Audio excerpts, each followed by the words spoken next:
देश में बाढ़, राहुल गांधी को मलेशिया से प्यार, रुबिका लियाकत ने इस पे शो किया है। करना चाहिए, देश की मीडिया को देश के प्रधानमंत्री से सवाल पूछना चाहिए कि देश परेशान है और तुम विदेशों में घूम रहे हो।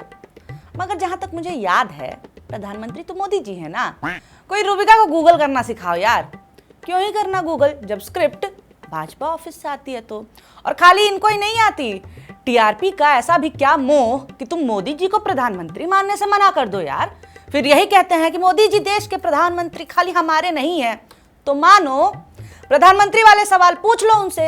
हे हिम्मत, टीआरपी की दौड़ में कैसे मीडिया करा रहा है अपनी बेइज्जती।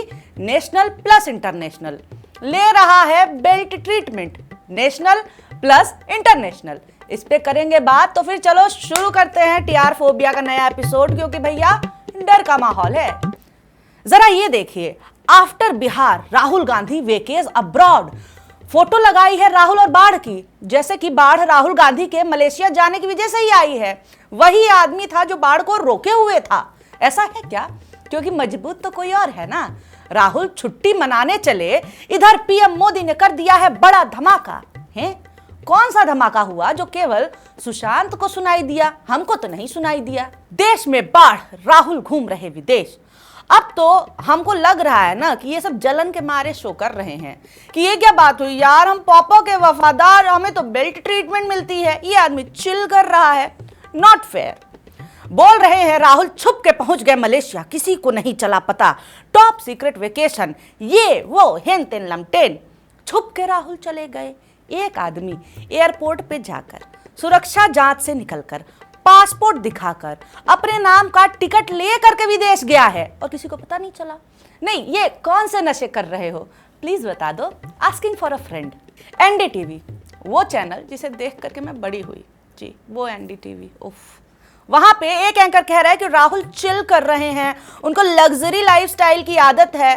राहुल बाहर हैं और हमारे मोदी जी को देखो, हेलीकॉप्टर में बैठ करके बाढ़ का नजारा ले रहे हैं। हमारे मोदी जी, हमारे मेहनती, न जाने कौन सा टॉनिक लेने वाले बेचारे मोदी जी, टॉनिक लिया ताकि घूम पाए वो हेलीकॉप्टर में। उफ, हमारे Modi ji. Familiar political storm has begun even as Rahul Gandhi chills abroad. With 2 decades of being mocked as a reluctant politician, flexing the freedom to vacation abroad every time the heat builds up is a risky message to send out, especially in election season.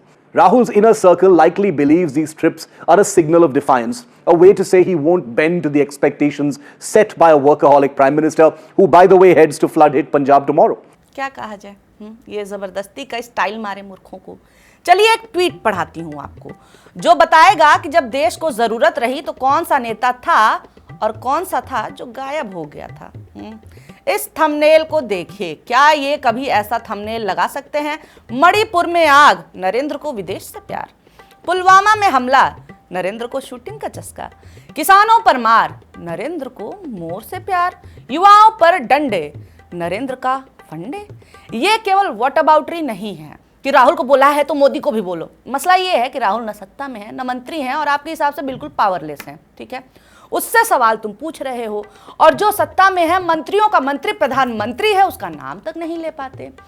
ठीक है, तुमको lapdog कहा जाता है, मगर ऐसे on camera दुम ना दबाया करो यार, अच्छा नहीं लगता है। तुमसे ज्यादा तो तुम्हारी इज्जत की चिंता मुझे होने लगी है।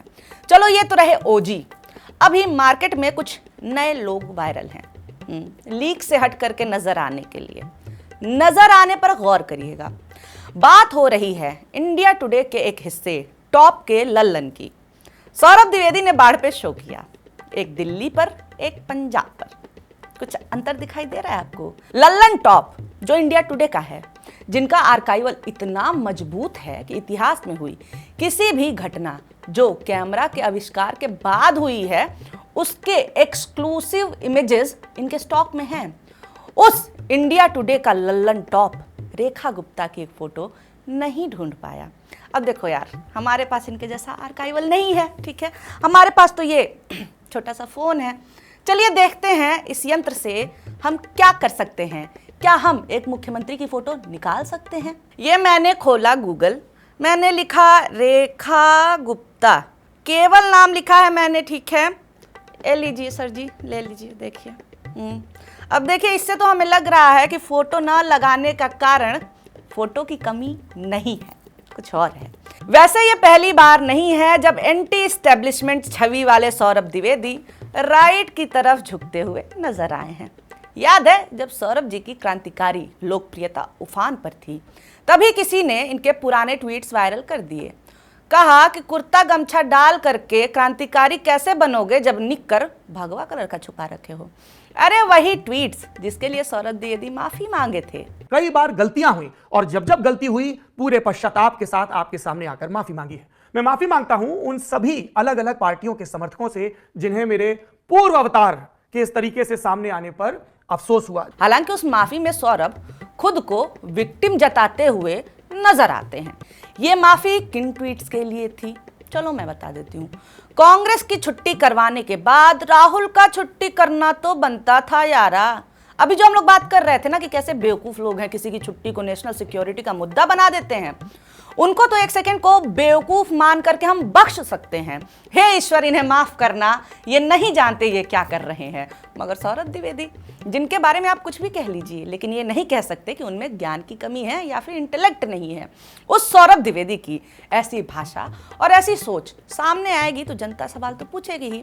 अब भाषा की बात हुई है तो ये भी देख लीजिए कि लच्छेदार भाषा के मास्टर सौरभ द्विवेदी भाषा के इस स्तर पर भी उतर चुके हैं कि कहते हैं राहुल गांधी कट्टी हो गए, मम्मी मम्मी मीडिया बुरी, बुद्धू की जगह मेरा नाम लिख दिया है मुहावरे में, मैं नहीं खेलता दिग्गी अंकल।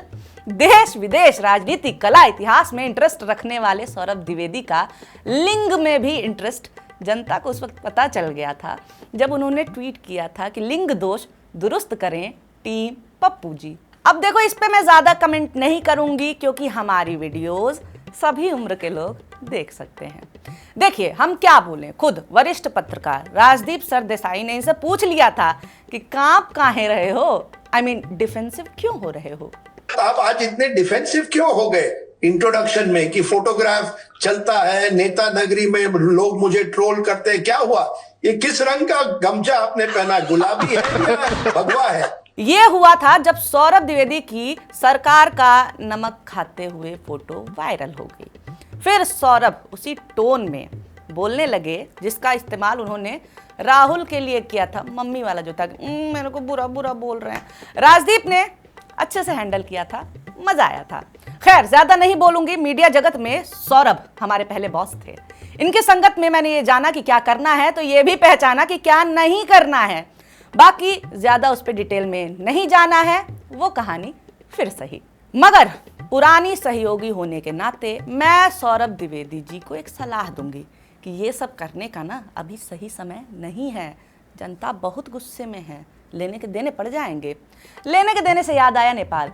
देखो यार, भारतीयों को हमको आदत हो गई है इन लोगों को झेलने की। जैसे हम बीमारी के साथ जीना सीख लेते हैं ना, वैसे ही हम अपनी मीडिया के साथ जीना सीख चुके हैं। मगर ये बीमारी दूसरे देश में फैलाओगे तो इलाज भी ठीक से ही होगा ना फिर तो। चलो देखते हैं कैसे गोदी मीडिया का स्वागत नेपालियों ने किया है।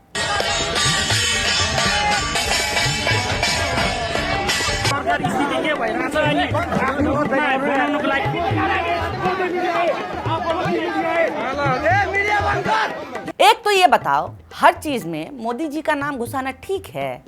झूठ में उनको तुम लोग लपेटवा देते हो यार। एक ही आदमी दो चैनलों पर भयंकर हिंसा के बीच में बोल रहा है कि हमें मोदी जी जैसा प्रधानमंत्री चाहिए। एनडीटीवी और टाइम्स नाउ दोनों ही चैनलों पर एक ही आदमी। ये संयोग था या प्रयोग? वो बोला नहीं, ये बुलवाए हैं सब उसको यार। लोगों ने कहा कि ये तो प्लांटेड लग रहा है। आदित्य राज कौल एनडीटीवी की तरफ से जिन्होंने इस नेपाली लड़के से बुलवाया था मोदी मोदी, वो देशद्रोही का तमगा बांटने लगे। पहले मोदी विरोध देशद्रोह था, अब गोदी विरोध देशद्रोह है। फिर जो पता चला, क्या ही पता चला, ये जो नेपाली मोदी मांग रहा था ना नेपाल में, वो नेपाली था ही नहीं, भारतीय था। ये रिपोर्टर सब खबर और बाइट प्लांट करते करते बीच हिंसा में आदमी भी प्लांट कर दिए। फिर क्या था, खबर आई सोशल मीडिया पे कि उस भारतीय नेपाली को भी पीटा और गोदी मीडिया का ये हाल कर दिया।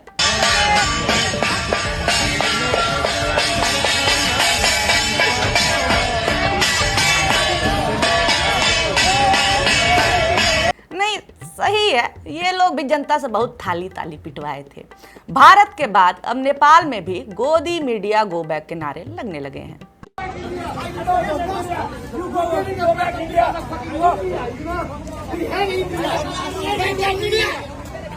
जनता इनको दौड़ा रही है तो ये कह रहे हैं कि हम आपके साथ हैं। नेपाली कह रहे हैं तो जा रे, पहले अपने देश के साथ हो जा फिर हमारे साथ होना। मैं तो कह रही हूं कि रिपोर्टर नहीं, सारे बड़ के एंकरानी है ना जो इनके, उनको भेज दो नेपाल, पता चले कुकर्मों का फल क्या होता है। हर जगह जुबान मत चलाया करो। भारत नहीं है वो जहां भ्रष्टाचार, बेरोजगारी, जातिवाद नॉर्मल चीजें हैं और तुम उसका बढ़ावा दे लोगे। यहां बैठ के नेपाल को गाली, वहां जाकर के नेपालियों से कि हम तुम्हारे साथ हैं करोगे तो गाली थाली ही न मिलेगी। भाई देखो, मुझे चिंता होने लगी है। मैं इनकी हरकतें देख करके अपनी बीपी बढ़ा रही हूं ताकि आप ना बढ़ाएं।